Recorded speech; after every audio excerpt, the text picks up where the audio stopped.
Audiolibros en Latino presenta a Patrick Mulligan, el abogado milagro, en Pruebas abrumadoras.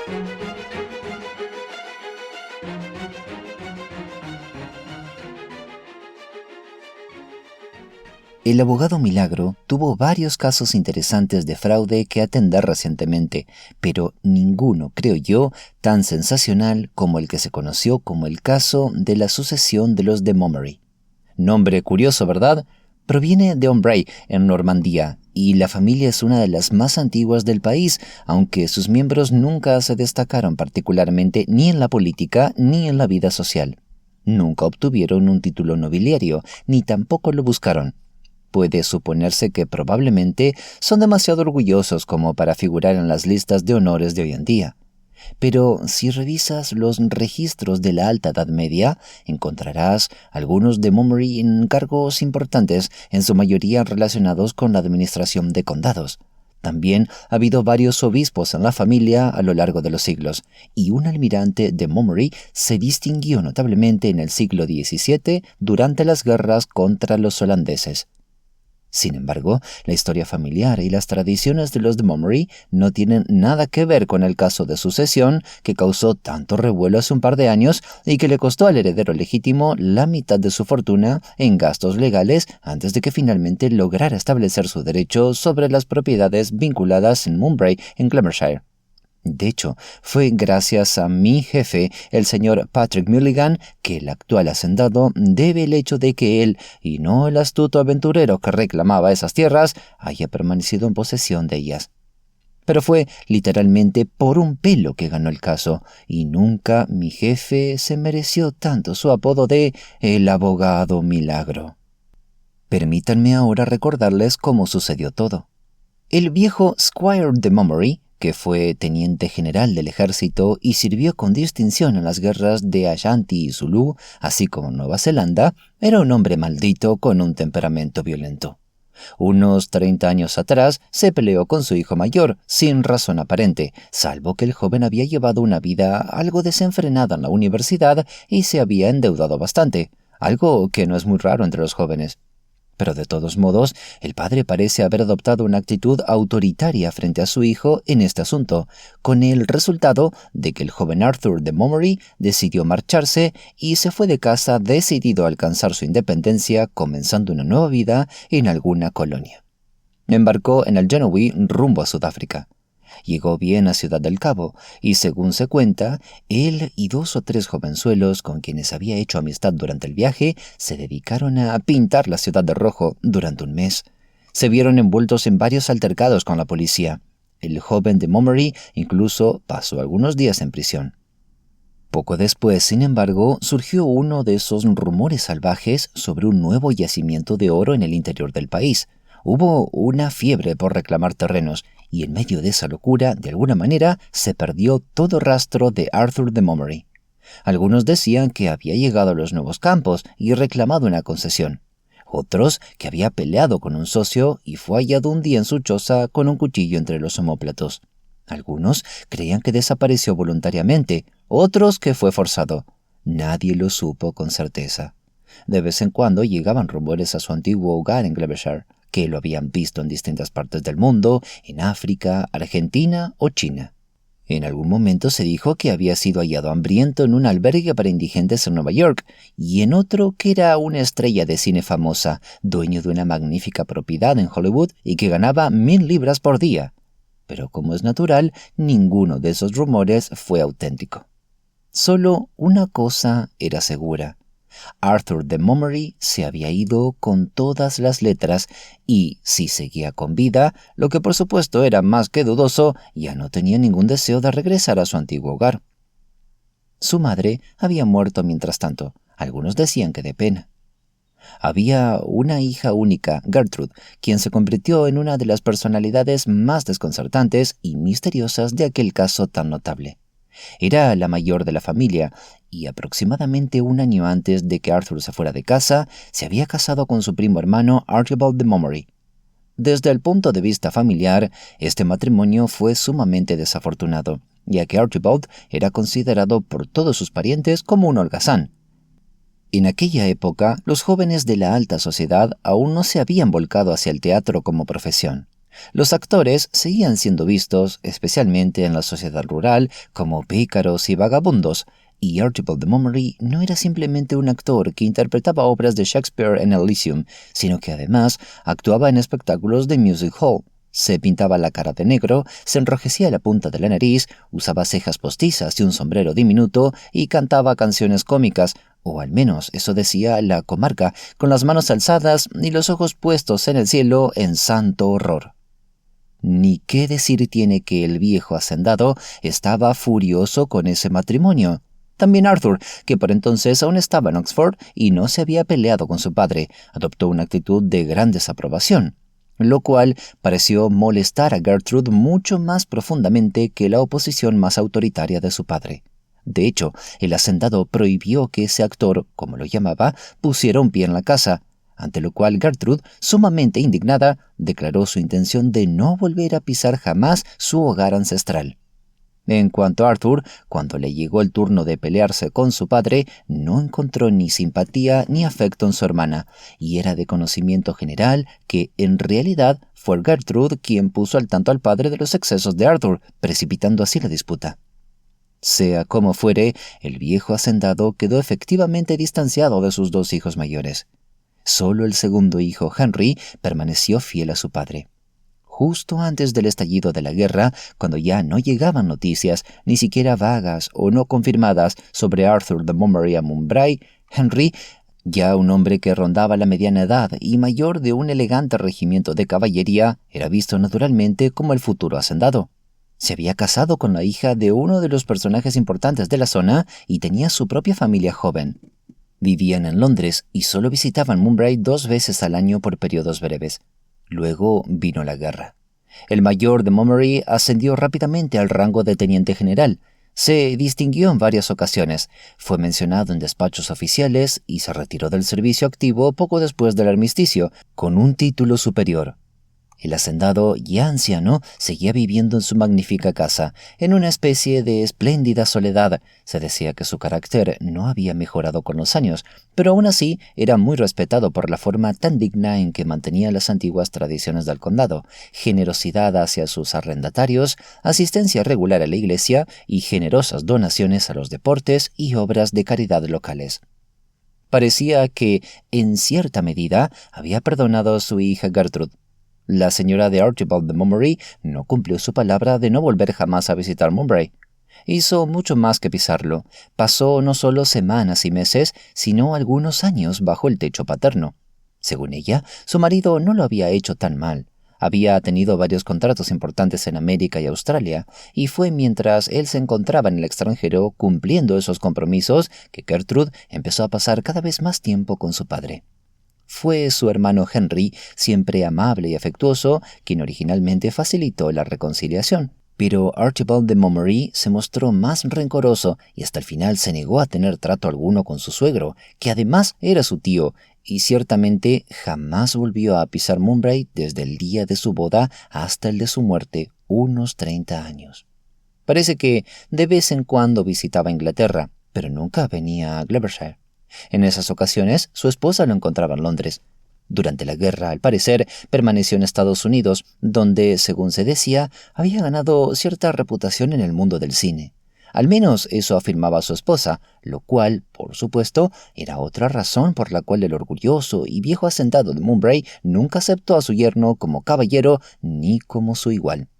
Aún así, debía de tener bastante buena reputación como productor cinematográfico, ya que algún tiempo después del armisticio, Gertrude de Montgomery anunció que su esposo había recibido una espléndida oferta para dirigir una compañía de cine que recién comenzaba su producción en Rusia. Esto ocurrió aproximadamente un año antes de la muerte del viejo hacendado, que tuvo lugar a comienzos de 1923. Archibald de Montgomery partió hacia Moscú en febrero de ese año, y su esposa, desdeñando los consejos de sus amistades, había decidido unirse a él en esa ciudad tan desdichada, cuando la salud de su padre, que ya venía deteriorándose desde hacía tiempo, sufrió un súbito agravamiento, y ella optó por quedarse en Mumbai para cuidarlo. Se reconocía en general que Gertrude de Montgomery cuidó a su padre con gran devoción hasta el final. Por eso fue enorme la sorpresa de todos, y grande debió de ser también su disgusto y desilusión cuando se supo que todo lo que el anciano le había dejado en su testamento era una exigua renta de 500 libras anuales. Pasaron un par de años más. El general Sir Henry de Montgomery se había instalado ahora en Mumbai con su familia. Retirado ya del servicio activo, dedicaba todo su tiempo a la administración de sus propiedades y a mantener las mismas antiguas tradiciones que su familia había sostenido durante algunos siglos. Por cierto, había sido muy generoso con su hermana y complementó su renta anual, otorgándole otras 500 libras más al año. Gertrude de Montgomery era ahora viuda. Se entendía en el condado que su esposo no había podido resistir los rigores de un invierno ruso. Ella contaba una historia muy triste, que él contrajo una afección bronquial casi al llegar a Moscú. El trabajo duro, el esfuerzo excesivo, sin mencionar las privaciones a las que no estaba acostumbrado, hicieron el resto. Al parecer, nunca había sido muy fuerte, y por supuesto, la vida de un productor de cine no es precisamente un camino de rosas. Gertrude recibió un telegrama de él contándole lo enfermo que estaba y rogándole que fuera a verlo. Ella emprendió el viaje con mucho coraje, según dijo, pero después de una travesía terriblemente difícil, llegó a Moscú apenas demasiado tarde. Su querido Archibald había muerto en el hotel donde se alojaba, y ella pasó una época verdaderamente terrible allá, lejos del hogar y de los suyos, sola, entre extraños poco amigables, rodeada de papeleos y trámites de todo tipo. El funeral, sin ninguna ceremonia religiosa, fue, según ella, una pesadilla que aún intentaba olvidar en vano. Después de eso, se instaló en un departamento en Londres, pero desde su viudez rara vez volvía a Gloucestershire, a pesar de que mantenía una estrecha amistad con su hermano Henry y la esposa de éste. Parte 2. La primera señal del sensacional asunto ocurrió cuando Sir Jeremiah Pomfret, quien era el abogado de la familia de Montgomery y uno de los albaceas del testamento del difunto terrateniente, recibió una comunicación de los señores Cousins y Cousins, abogados de Bedford-Chambers, anunciando la llegada a Inglaterra del señor Arthur de Montgomery, hijo mayor del difunto terrateniente, quien exigía a Sir Jeremiah un informe sobre la administración de los bienes de su padre, de los cuales ahora estaba dispuesto a tomar posesión. Unos días después llegó una carta para el general Sir Henry de Montgomery, que comenzaba con «Querido 4 centavos» y terminaba con «Afectuosamente huesos flacos». El cuerpo de la carta contenía un breve anuncio de la llegada a Arthur a Inglaterra y su próxima visita a Mumbai, pero el punto central de esa carta eran los 2 apodos que los 2 hermanos se habían dado mutuamente cuando eran escolares. En aquellos días, a Arthur lo llamaban huesos flacos porque era muy delgado y de huesos grandes, y a Henry lo llamaban 4 centavos sin una razón particular. Todo aquello fue como un rayo en cielo despejado. No puedo, por supuesto, decir cuáles fueron los sentimientos del general de Montgomery en ese primer momento. Lo que sí hizo fue, primero, guardar silencio sobre el asunto ante su esposa, y luego enviar un telegrama a Sir Jeremiah Pomfret pidiéndole que fuera a Mumbai lo antes posible. También, tras pensarlo un poco más, envió un telegrama a su hermana Gertrude. Así se dio una verdadera reunión familiar, en la que, sin embargo, no estuvo presente Lady de Montgomery. Por fortuna, estoy en posesión de relatar exactamente qué rumbo tomó la discusión, ya que el abogado Milagro obtuvo posteriormente todos los detalles de las notas de Sir Jeremiah. Este último, debo decirlo, sostenía que todo era una farsa. Mencionó el caso Ditchburn y Arthur Orton, el carnicero, pero al parecer el general no lograba quitarse de la cabeza esa carta con esos apodos tan familiares. «4 centavos», había dicho al comenzar la entrevista con un suspiro de perplejidad. «Nadie más que Arthur me llamaba así, y hace 40 años que no oigo a nadie decirme ese apodo. Y luego, huesos flacos, eso también me deja perplejo. ¿Quién podría saber, después de tantos años, que yo solía llamar así al viejo Arthur?» Gertrude de Montgomery también guardaba silencio, pero el suyo era el silencio de la incredulidad tajante. «Otro Arthur Orton más», coincidió con Sir Jeremiah en su firme tono característico. Puede darlo por seguro, Sir Jeremiah. Si Arthur hubiera estado vivo todos estos años, no habría dejado en paz ni a mi padre ni a mi hermano Henry. Estaría todo el tiempo exigiendo dinero a ambos o a mí. La gente decía, lo sé, que le había ido bien y que por resentimiento no había intentado regresar a Gloucestershire.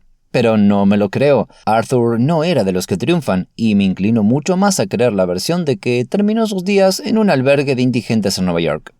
No digas eso, Gertrude, intervino suavemente el general. Es cruel para la memoria de Arthur, si es que está muerto. ¿Muerto?, replicó con acritud la señora de Montgomery. Por supuesto que está muerto. ¿No habría seguido exprimiendo a papá si no lo estuviera?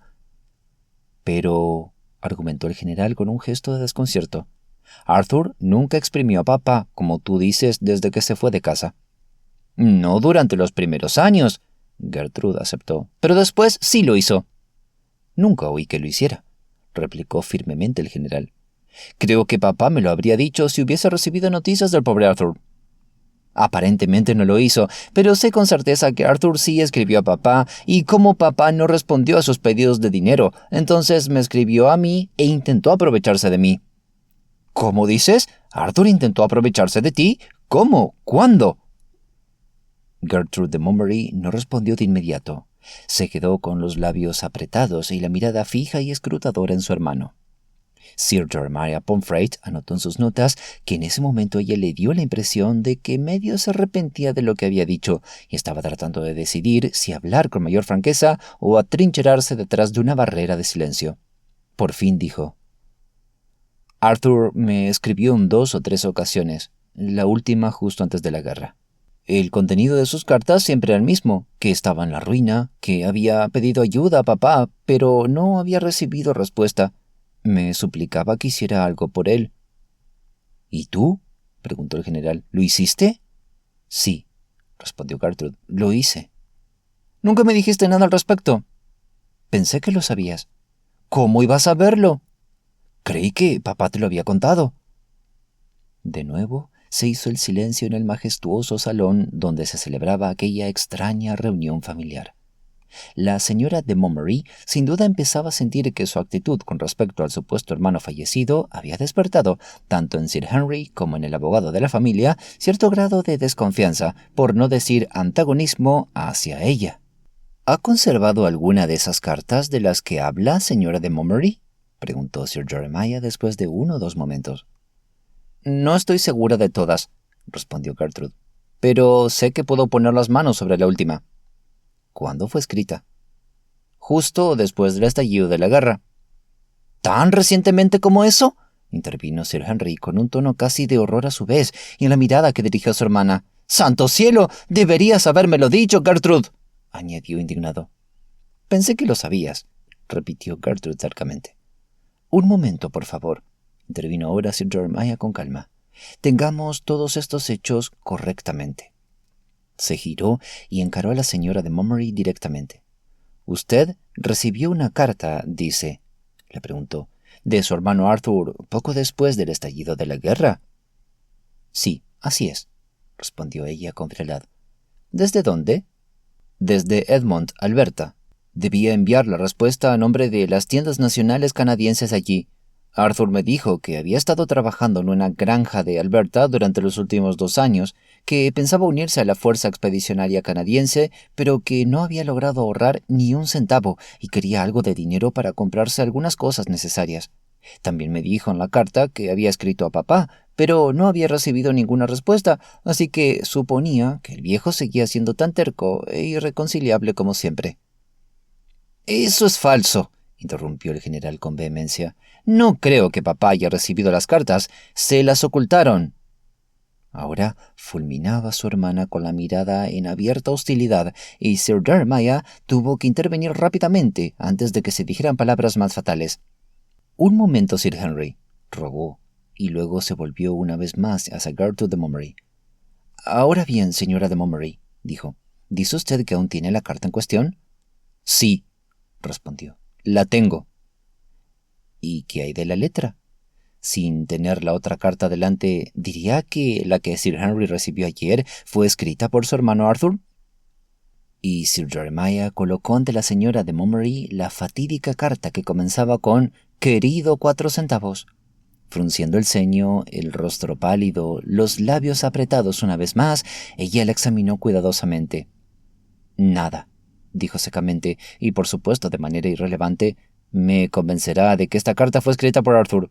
Murió en Los... Tengo pruebas. Querida Gertrude, interrumpió el general con evidente impaciencia. ¡Qué típico de una mujer! El abogado no te preguntó cuáles son tus convicciones. Quería saber si la letra de esta carta es, en tu opinión, la de nuestro hermano Arthur. Estoy completamente segura de que no lo es, respondió con firmeza. ¿Quieres decir que no se parece a la letra de Arthur? Insistió el general. No me parece que se parezca. Bien, continuó ahora el abogado Milagro con calma. Si usted tiene razón, señora de Montgomery, eso fortalecerá mucho nuestro caso. Ahora, dígame, usted dice que en respuesta a la carta que recibió en 1914 le envió a su hermano algo de dinero. ¿En qué forma le envió? Le mandé un par de billetes de 5 libras. ¿Por correo certificado? No. ¿Acusó recibo? No lo hizo, pero concluí que, como mi carta no fue devuelta por la oficina de cartas muertas, la había recibido sin problemas. En ocasiones anteriores, cuando le envié dinero, nunca se dignó agradecerlo. Tendremos que localizar las tiendas nacionales canadienses en Edmonton, observó el abogado Milagro, dirigiéndose por un momento a Sir Henry. No debería ser difícil. Luego se volvió una vez más hacia Gertrude de Montgomery. No necesito importunarla mucho más, señora de Montgomery, dijo. 1 o 2 puntos más y termino. Dígame, ¿no le sorprendió recibir esa carta desde Canadá? No, respondió ella. En los 25 años anteriores había sabido de él 3 o 4 veces. Su última carta había llegado desde Nueva York en 1908 o 1909, creo. Recuerdo que entonces decía algo sobre probar suerte en Canadá. ¿Todavía tiene esa carta de Nueva York? Me temo que no. ¿O alguna anterior? No creo haber guardado ninguna. ¿Pero recuerda algo sobre ellas? Recuerdo en qué años las recibí y de dónde venían. Ah, eso es bueno e importante. ¿Y su contenido? Vagamente, pero puede que haya guardado 1 o 2, continuó Gertrude de Montgomery con esperanza. Buscaré bien y le avisaré. Hace un momento dijo, replicó el abogado, que tenía pruebas de que su hermano Arthur murió en Los. ¿Qué quiso decir? Simplemente esto, respondió ella. En la carta de Edmonton, Arthur decía que pensaba unirse a la fuerza expedicionaria canadiense. También mencionaba que, cuando comenzó a trabajar como jornalero agrícola, dejó de usar su apellido y se hacía llamar simplemente Arthur, y que se alistaría como John Arthur. Bueno, seguí bastante de cerca la lista de bajas en las fuerzas canadienses, se lo aseguro. Se informó que John Arthur estaba desaparecido, probablemente muerto tras la batalla de Los. Eso fue hace casi 10 años, continuó con frialdad, y no he vuelto a saber de él desde entonces. «¡Hasta ahora!», exclamó casi involuntariamente el general. Gertrude de Montgomery se encogió de hombros. «Una impostura», declaró con firmeza. «Ojalá pudiera pensar lo mismo», replicó Sir Henry con un suspiro. «Me inclino a coincidir con la señora de Montgomery», intervino Sir Jeremiah. «En cualquier caso, nuestra política debe ser de espléndida inactividad. No diremos nada, no haremos nada. Que el otro bando nos ataque. La carga de la prueba recae sobre ellos. Mientras tanto, recogeremos toda la evidencia posible que pueda refutar su reclamación. Me pondré en contacto de inmediato con los almacenes nacionales de Canadá, así como con la Oficina de Registros de Guerra de Canadá, y la señora de Montgomery tendrá la amabilidad de enviarme la carta de Edmonton y cualquier otra que encuentre. En caso de no hallar más cartas de su hermano Arthur, señora de Montgomery, me gustaría que me escribiera una lista tabulada de las que recuerde haber recibido de él, con su contenido en la medida de lo posible. «Me temo que no se puede confiar demasiado en mi hermana para eso», comentó Sir Henry con un suspiro. «¿Y por qué no? ¿Se puede saber?», soltó Gertrude con brusquedad. «Has prejuzgado el caso, querida», respondió su hermano con suavidad pero con firmeza. «Tu antipatía hacia Arthur ha llegado al punto de privarlo de cualquier posibilidad de ver a papá antes de morir o de obtener su perdón». «¿Quieres decir», replicó ella secamente, «que impedí que papá viera las cartas de Arthur, que en efecto las robé? Te agradezco tu generosa opinión sobre mí». «Querida», replicó Sir Henry con dulzura, Según tú misma, según yo misma, interrumpió ella con aspereza, mi pobre esposo y yo fuimos los únicos 2 amigos de la familia que alguna vez hicimos algo por Arthur, aunque se comportó como un perfecto canalla con nosotros en el momento de nuestro casamiento. Pero fue Archibald quien le dio comida y techo cuando literalmente se moría de hambre en Nueva York. ¿Cómo sé yo?, prosiguió con vehemencia, apuntando a su hermano, que él nunca te escribió a ti pidiendo ayuda. Dices que no lo hizo, pero ¿cómo puedo saberlo? Tú das una interpretación tan cristiana a mis actos que debes perdonarme si hago lo mismo con los tuyos. Y te lo digo clara y absolutamente, al menos en 2 ocasiones cuando me alojaba en Mumbai llegó una carta de Arthur y todo lo que hizo papá fue leerla una vez y sin decir una palabra echarla directamente al fuego. Parte 3. El hombre que decía ser Arthur de Mummery tenía en ese momento 56 años o algo así. Su historia era que, tras una pelea con su padre, se había marchado a Sudáfrica, había hecho una fortuna en los yacimientos de oro y pensaba regresar a casa cuando un ataque homicida que sufrió lo dejó postrado durante meses, tiempo en el cual su socio lo despojó sistemáticamente de todo lo que poseía. Cuando por fin se recuperó lo suficiente como para volver a moverse, el socio había huido del país, y él, Arthur, se encontró prácticamente en la miseria y con la salud quebrada. Se sentía demasiado obstinado y orgulloso como para volver a casa hasta haber logrado rehacerse. Pero todos sus esfuerzos en esa dirección resultaron inútiles. Vagó por el mundo, por 3 continentes, pero nunca logró ahorrar un centavo. En un momento llegó a estar tan mal que dormía en un albergue para indigentes en Nueva York. Guardándose el orgullo, hizo 1 o 2 intentos de pedir ayuda a su padre, pero el anciano se mostró duro e irreconciliable. En Nueva York, cuando estaba absolutamente en la ruina, se encontró con su primo Archibald, que entonces interpretaba un papel menor en un teatro. Archibald se compadeció de él y le consiguió un puesto como tramoyista, y literalmente lo salvó de morir de hambre durante años, hasta que él, Arthur, finalmente se marchó a Canadá con la esperanza de conseguir trabajo en una granja. Hacía tiempo que había dejado de usar su nombre, pues consideraba que sonaba demasiado noble para el mísero vagabundo en que se había convertido. Se hacía llamar John Arthur, y fue bajo ese nombre que se unió a la fuerza expedicionaria canadiense. Cayó en manos de los alemanes después de la batalla de Loos y permaneció prisionero hasta bien entrado 1919, cuando se disolvió el campo de prisioneros y él derivó hacia el este hasta Polonia, y luego al norte, primero a Lituania y después a Suecia, ganándose la vida precariamente de varias formas, principalmente como camarero o barman en hoteles de Varsovia o Estocolmo. Más recientemente había llegado a Holanda y fue en Ámsterdam, en el bar de un hotel donde trabajaba, que escuchó a un grupo de visitantes ingleses hablar de Clevershire y de su antigua casa. Y así, por lo que equivalía a un milagro, se enteró de que su padre había muerto y de que, al presumirse su propia muerte, su hermano Henry se había convertido en el señor de Mumbai. En un instante, todo el amor por su hogar y la familia renació en su corazón. Reunió el poco dinero que tenía y tomó un barco rumbo a Inglaterra, siguiendo el consejo casual de un compañero de viaje. Buscó a los señores Cousins, les puso su caso, escribió a su hermano Henry y ahora esperaba pacientemente el día en que la justicia prevalecería y lo colocaría en posesión de su legítima herencia.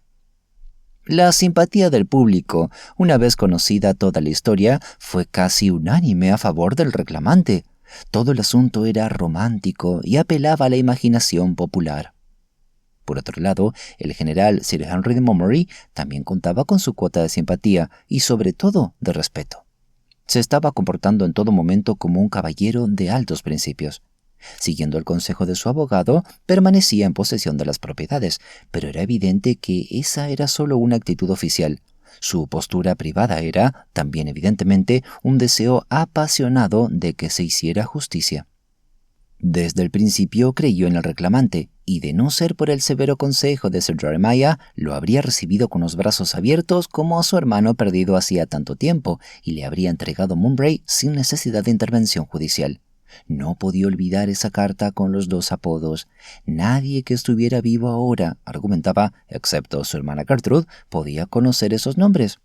Es cierto que no había visto a su hermano Arthur en más de 30 años.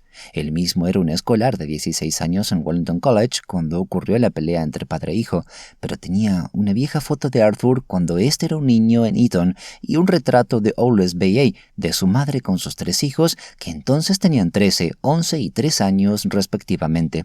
Y ni siquiera los más escépticos del condado, que citaban constantemente el caso Tichborne, podían negar el parecido que indudablemente existía entre las viejas fotos de Arthur de Montgomery de niño y el reclamante de mediana edad de hoy. Ni tampoco ningún ojo, excepto uno prejuicioso, podía dejar de ver que la escritura de la carta que comenzaba con «Mi querido 4 centavos» era, hasta el último trazo y punto, exactamente igual a la de una carta escrita a la señora Gertrude de Montgomery desde Edmonton, Alberta, justo antes de la guerra.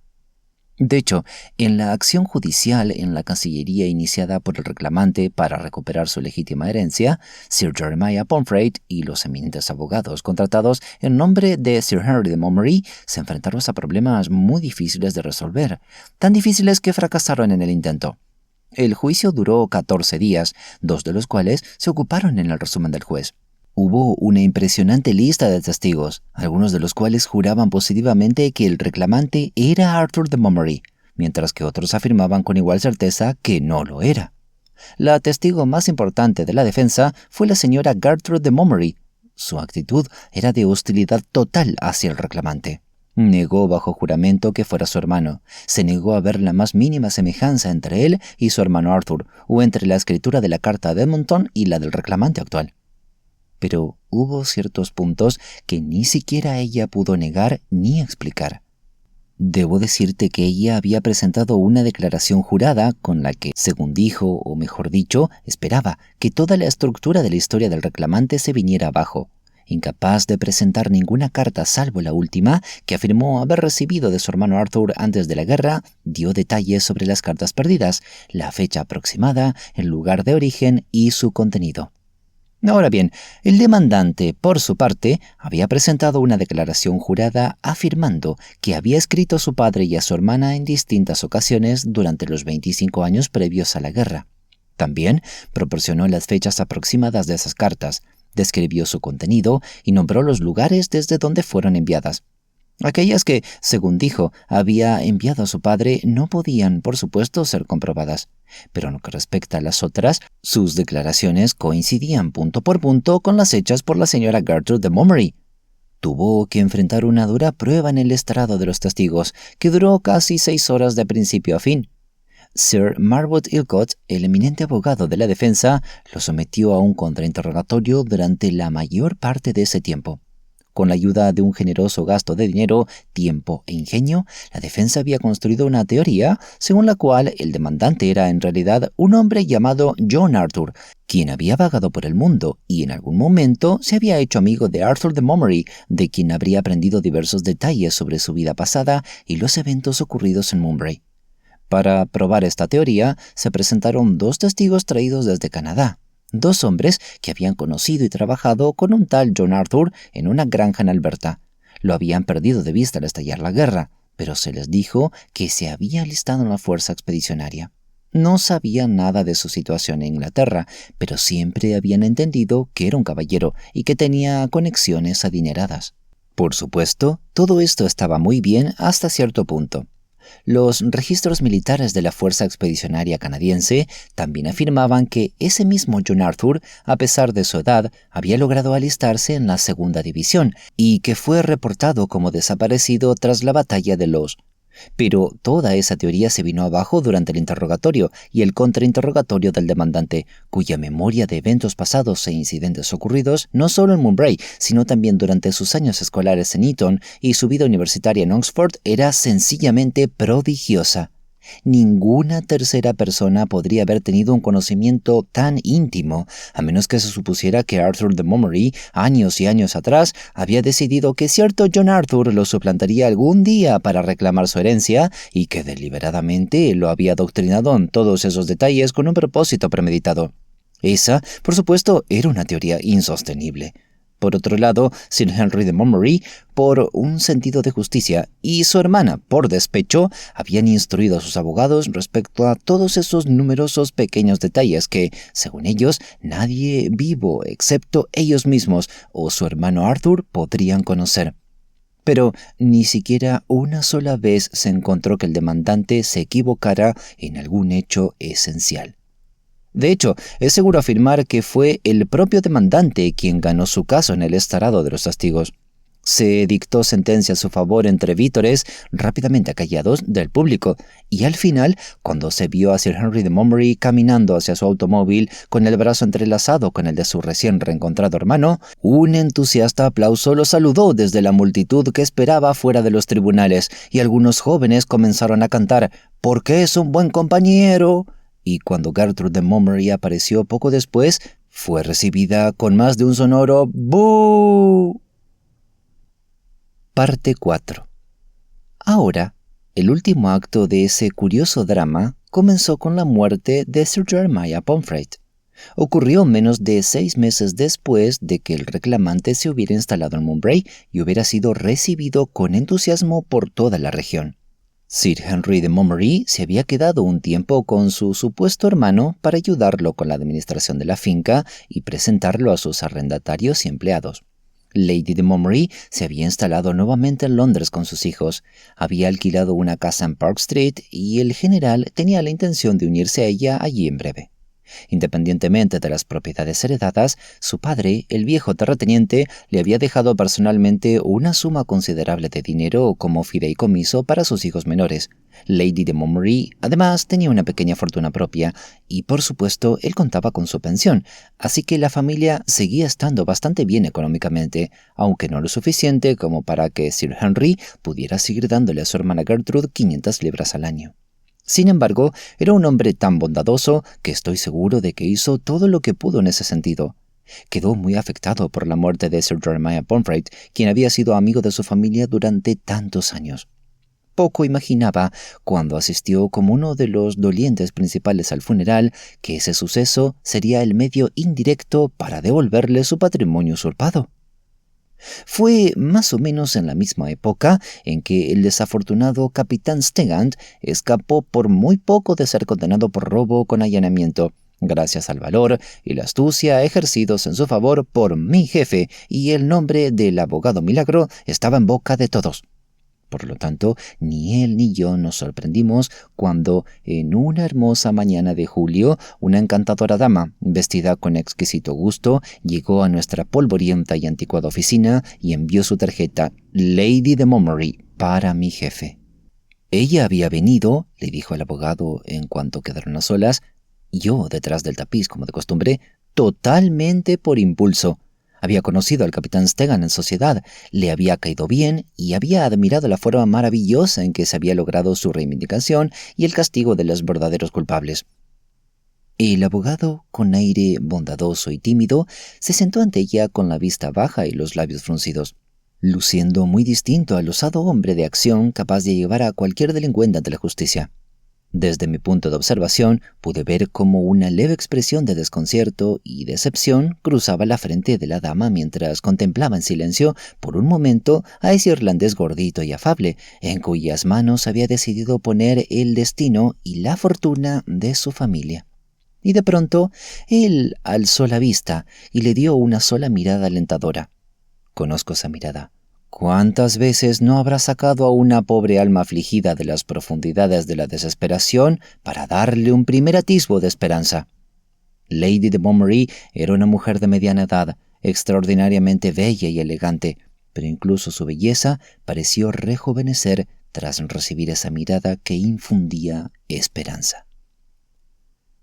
Señor Mulligan, prosiguió con calma, permítame decirle de inmediato que, muy probablemente, usted me considerará una visionaria y me aconsejará que regrese a casa y me contente con la vida que la providencia me ha trazado. Bueno, en cierto modo estoy contenta. Soy extraordinariamente feliz con un marido que es uno de los hombres más amables y generosos que existen. Tengo 3 hijos a quienes idolatro, pero es precisamente porque idolatro a mis hijos y porque mi esposo es tan generoso y bondadoso que no puedo soportar verlos a ellos y a él ser defraudados por uno de los impostores más descarados que jamás haya logrado engañar a la justicia. Ah, comentó el abogado con un suspiro de satisfacción. ¿Ha venido a hablarme del reclamante de los de Montgomery? Ella asintió en silencio. Yo también me sentí entusiasmado por este giro de los acontecimientos, porque sabía que mi jefe se moría de ganas de meter uno de sus rechonchos dedos en ese misterioso pastel. Y ahora preguntó con ansias, ¿tiene usted alguna prueba nueva? No, no exactamente, pero... ¿una teoría? ¿Una sospecha? Tampoco. Entonces, ¿por qué? Preguntó el abogado con un ceño de impaciencia. ¿Por qué le hago perder el tiempo, quiere decir? Interrumpió ella con un leve temblor en la voz. No puedo decírselo, señor Mulligan. No sé nada más allá de lo que ocurrió durante el juicio, pero lo siento en el corazón. Ese hombre es un impostor, y solo hay un hombre en el mundo que puede desenmascararlo, y ese es usted. ¿Alguna vez habló usted con Sir Jeremiah Pomfret sobre esto? Sí, una vez, después del juicio. Él dijo que las pruebas habían sido absolutamente aplastantes y que en cualquier caso ya no se podía hacer nada, ahora que se había pronunciado el veredicto. Me admitió que estaba tan convencido como yo, y como supongo que también lo está mi cuñada Gertrude, de que ese hombre es un impostor, pero realmente no veía cómo podría haber combatido las pruebas con éxito. Por supuesto, ya estaba muy enfermo cuando tuve esa conversación con él. Algunos de sus amigos creen que se murió de tristeza por ese caso. Muy probable, respondió el abogado secamente, y no me sorprende. ¿A qué se refiere? Que Sir Jeremiah Pomfret era un abogado a la antigua usanza y se equivocó por completo en este caso. ¿Entonces está de acuerdo conmigo? Exclamó Lady Montgomery con entusiasmo. Nunca había visto a mi jefe parecer menos convincente o perspicaz que en ese momento, sentado frente a esa mujer ansiosa y hermosa, con mejillas rosadas y ojos bajos, como la caricatura de una doncella victoriana temprana.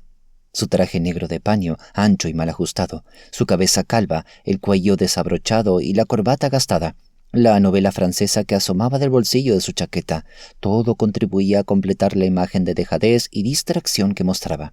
Podía ver lágrimas de decepción acumularse en los ojos de Lady de Montgomery, pero al momento siguiente, psicológicamente, todo cambió.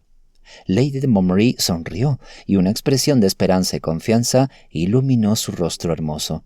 Extendió la mano con un gesto encantador hacia mi jefe, que la tomó entre sus propias manos rechonchas y la acarició suavemente. Y esa transformación psicológica se había producido únicamente porque el abogado Milagro levantó los ojos y le dirigió a su clienta una sola mirada. ¿Tiene paciencia, Lady de Montgomery?, preguntó. ¿Puede esperar? ¿Cuánto tiempo? Podría ser 1 año, o incluso más. Estoy esperando que ocurra una cierta eventualidad. Justo después de eso, podré seguir adelante. ¿Me dirá cuál es?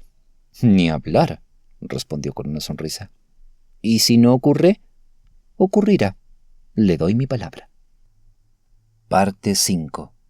No ocurrió mucho durante los siguientes 6 meses, y mi jefe se negó enérgicamente a ver a Lady de Montgomery durante este tiempo. Pobre mujer, para entonces debía estar al borde de la desesperación. Mientras tanto, Sir Henry se había unido a ella en su casa de Londres. El nuevo terrateniente de Mumbai ya estaba cómodamente instalado en la magnífica casa antigua y llevaba allí una vida tan alegre y desenfrenada que habría hecho revolverse en su tumba a sus sobrios antepasados. Ofrecía grandes fiestas y gastaba su dinero sin miramientos. Las propiedades de Mumbai habían aumentado enormemente su valor últimamente, ya que prácticamente toda la ciudad industrial de Whitehall se había construido sobre tierras que pertenecían al nuevo terrateniente. Podrán imaginar cómo el hecho de que fuera soltero aumentaba su popularidad entre las damas, pero por el momento, al menos, parecía impermeable a todos los esfuerzos que se hicieron para atraerlo hacia las redes del matrimonio. Al mismo tiempo, con toda aquella vida social, sentía la falta de un anfitrión en Mumbai, y pronto el condado quedó bastante sorprendido al enterarse de que se había logrado una reconciliación entre él y su hermana Gertrude. Todos pensaban que el terrateniente mostraba un verdadero espíritu cristiano al perdonar su oposición rencorosa a sus derechos. En fin, la señora de Montgomery llegó a Mumbai y pronto se instaló allí como la anfitriona de hecho. Los chismosos aseguraban que ella se encargaría de que su hermano nunca se casara y que ninguna nueva señora de Mumbai lograría desplazarla de su envidiable posición. Fue poco después de estos acontecimientos que el interés de mi jefe por el caso de los de Montgomery pareció reavivarse. No me decía mucho porque no era su estilo, pero supe en ese momento que había ido a Lancashire y se había quedado en un pequeño pueblo llamado St. Anselm's Cray. También supe que mantuvo comunicación constante con una anciana que vivía allí y se llamaba señora Crowther. Después me permitieron acompañarlo a rugby, pero todavía no me contaban qué tramaba cuando se entrevistaba con una vieja dama que, al parecer, había sido la encargada de una de las casas 30 o más años atrás y con el doctor Ferdinand, ya retirado, que ejerció en rugby hasta la guerra. Les diré que cada vez que mi jefe regresaba de esas entrevistas, su rostro rosado y regordete irradiaba satisfacción y de vez en cuando soltaba esa pequeña risa suya tan característica que indicaba que estaba contento con el avance de un caso. Poco después de nuestra visita a rugby, es decir, en agosto de 1924, el abogado Milagro decidió pasar sus 4 semanas anuales de vacaciones en Claveshire. Alquiló una pequeña casa bastante cerca de Mumbai y me llevó con él. Gracias a la amabilidad de un vecino, cliente de mi jefe, este fue presentado al terrateniente de Mumbai y a la señora de Montgomery. Fue invitado a cenar y hasta yo recibí invitaciones para las grandes fiestas en el jardín y en la cancha de tenis que ya se habían vuelto un sello de la vida social en Claveshire. Fue en la segunda de esas maravillosas fiestas que el abogado Milagro, tras hacerme un guiño para que lo siguiera, fue a tomar un asiento libre junto a la señora de Montgomery, que estaba observando el tenis. Entabló una conversación con ella y al poco dijo con naturalidad: «Me pregunto, señora de Montgomery, si alguna vez conoció a mi amigo, el señor Archibald de Montgomery, el actor y productor de cine». «Claro que sí», respondió ella. «Fue mi esposo». «¿En serio?», exclamó el abogado, fingiendo sorpresa. «Aunque, claro, al ser un apellido tan poco común, supuse que debían ser parientes.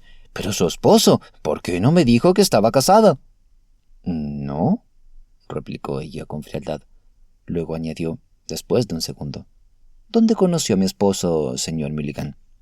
«En Nueva York», respondió él con descaro. «Estaba actuando en... déjeme ver. Ya casi olvido mi propio nombre. ¿En qué obra fue que el pobre Archie tuvo tanto éxito en Nueva York?». «Realmente no sabría decir», contestó la dama con indiferencia. «Mi esposo interpretó muchos papeles exitosos en su día, tanto en Nueva York como en otros lugares». «No lo dudo», asintió el abogado con aire benigno. Sostenía su mirada, aunque ella echó una rápida ojeada alrededor, como buscando algún otro invitado que la liberara de la compañía de aquel entrometido inquisitivo. Pero por el momento todos estaban absortos observando el tenis. «Haga el favor de mencionar 1 o 2 de los éxitos del querido viejo Archie, señora de Montgomery», continuó el abogado con total indiferencia. «Yo le tenía mucho cariño, sabe, y me fastidia tanto que mi memoria sea tan mala. Dígame, ¿en qué estaba actuando justo antes de que América entrara en la guerra? Debe recordarlo, ¿no?». «Realmente no lo recuerdo, señor Mulligan, y le ruego que me excuse. La duquesa acaba de llegar». Ella se levantó y se alejó, dejando al abogado fumando su puro, con una sonrisa enigmática en sus labios. No fuimos invitados a la siguiente fiesta en el jardín de Mumbai, pero nos encontramos con el Squire y la señora de Montgomery en la casa de nuestro amable vecino. Esta vez, el abogado entabló conversación con el Squire. «Me interesó mucho su caso legal, señor de Montgomery», dijo, «por mi viejo amigo Archie. Usted dijo que él fue muy amable con usted en Nueva York. Eso era típico de él. ¿En qué teatro actuaba cuando lo conoció?». «Realmente no podría decírselo», respondió el Squire bruscamente, dándole la espalda a mi jefe. Esa misma tarde, el abogado también logró decir unas palabras a Gertrude de Montgomery. «Pronto iré a Rusia, señora de Montgomery, en representación de un cliente interesado en una compañía cinematográfica de allá. Los bolcheviques están haciendo avances maravillosos en esa industria. Me pregunto si es la misma compañía para la que trabajó el querido viejo Archie cuando estuvo en Moscú». «No podría decírselo», contestó Gertrude de Montgomery. «Podría averiguarlo fácilmente, ¿no es así?», respondió con calma el abogado. No han operado más de 2 o 3 compañías cinematográficas en Rusia desde la guerra. ¿Cómo se llamaba la que tenía en relación con el querido viejo Archie? Pero Gertrude de Montgomery ya se había alejado. Pensé que estaba enferma, porque al darse vuelta se tambaleó un poco y se sostuvo del respaldo de una silla para estabilizarse. Al día siguiente, el abogado escribió al Squire de Montgomery pidiendo una entrevista. Esta fue rechazada. Escribió otra vez y la respuesta fue nuevamente negativa. Fue a la casa, pero le negaron la entrada. Mientras tanto, había entregado ciertos hechos a la policía, además de algunas declaraciones juradas. Y poco después, el reclamante y la señora de Montgomery recibieron una carta que no podían ignorar. Acompañado por el subcomisionado Albertson y por mí, mi jefe hizo una visita formal a Montgomery. No pude dejar de admirar a la mujer bajo la terrible prueba que tuvo que soportar durante esta entrevista. El señor Albertson estaba presente de incógnito. Tenía 3 agentes de civil esperando afuera en el jardín. Yo, por supuesto, era una persona demasiado insignificante para que aquellos 2 astutos sinvergüenzas me prestaran atención. Porque astutos lo eran. Y sinvergüenzas también. De eso no quedaba la menor duda, aunque la señora de Montgomery trató de mantenerse desafiante y el reclamante seguía con su actuación y alardeando como el verdadero actor que era. Sin embargo, el abogado Milagro era el mejor actor de los 2. La forma en que comenzó calmando a aquellos 2 con solo hablar del querido viejo Archie fue maravillosa. «Querido amigo», dijo con calma, «uno de los mejores, sabe, pero hubo ciertas irregularidades en Nueva York que tendremos que explicar. Será muy fácil, querida señora de Montgomery», continuó con fluidez, porque la dama, momentáneamente desprevenida, parecía más desconcertada que asustada. «Y empezaremos estableciendo una coartada.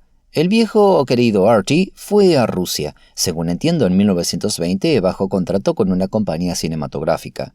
Ahora, si conseguimos el nombre de esa compañía, obtendremos una declaración jurada de ellos, jurada ante el cónsul británico en Moscú, confirmando que en 1920 tenían en su plantilla a un caballero inglés llamado Archibald de Montgomery. Y así, querida señora de Montgomery», hizo una pausa con el lápiz en su mano, cuadernos en la otra, mientras Gertrude de Montgomery pasaba la lengua 1 o 2 veces por sus labios secos. «¿Cómo podría darle el nombre de una compañía rusa?», dijo al fin con valentía. «Era un nombre extraño, y yo no sé ruso». «Ah, bueno, entonces no importa», prosiguió con suavidad el abogado.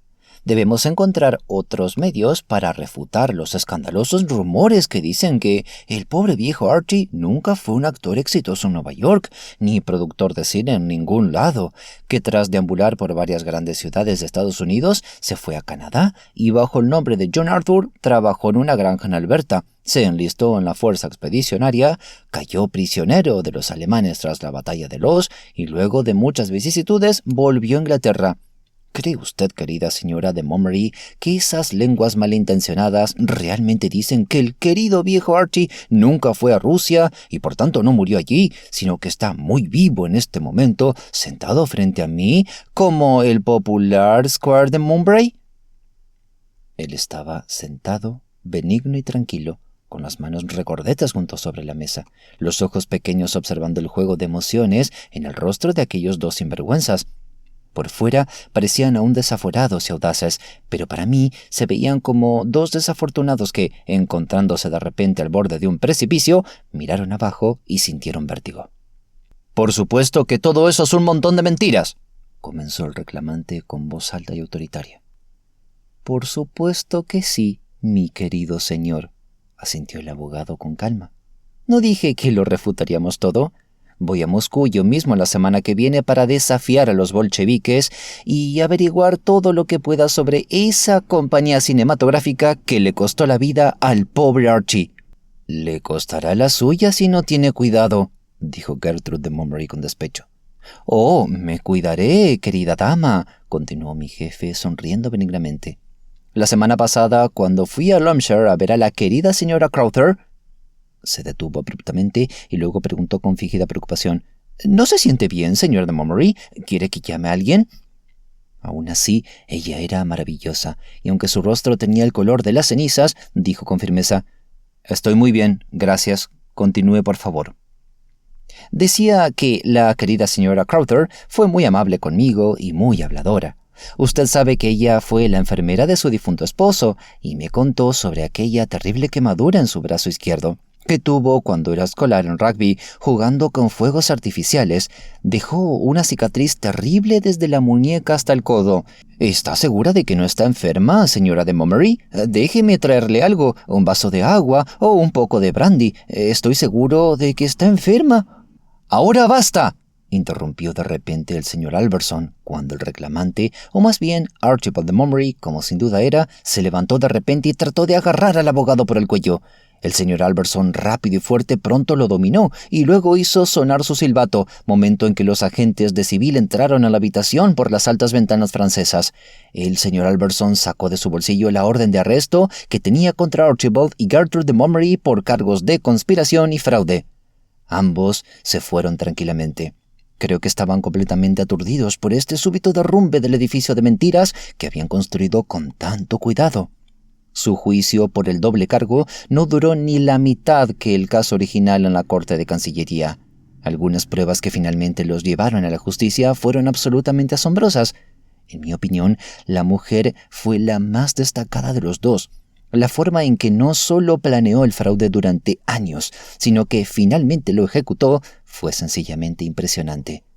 Igual de notable fue cómo interpretó los diversos papeles que se asignó a sí misma, como la viuda afligida tras la supuesta muerte de su esposo en Rusia, y el relato circunstanciado que contó sobre su viaje a Moscú para verlo, encontrándolo ya muerto en un hotel, el funeral y demás, también su papel de férreo opositor al reclamante, su reticencia a admitir la mínima semejanza en los rasgos o la letra con su hermano Arthur.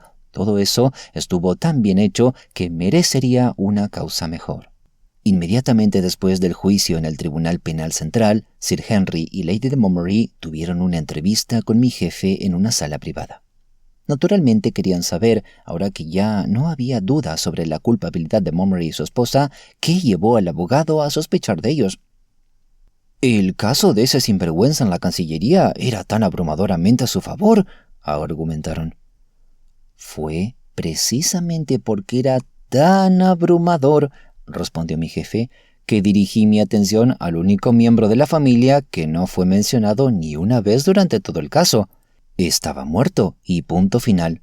Pero como estaba absolutamente convencido de que Arthur de Montgomery estaba muerto y que el reclamante era un impostor, traté de juntar los pocos datos que sabía sobre él con la historia que contó en el tribunal y llegué a la conclusión de que, como nadie vivo salvo un miembro real de la familia podría haber conocido todos los detalles mínimos de la vida familiar que el reclamante narraba tan fluidamente, y como nadie salvo un miembro de la familia podría tener un parecido tan sorprendente con el difunto como para engañar a quienes lo conocieran íntimamente, no podría ser otro que Archibald de Montgomery, primo y cuñado del legítimo Square, recordando por supuesto que habían pasado más de 30 años desde que Arthur o Archibald de Montgomery fueron vistos en Clevershire.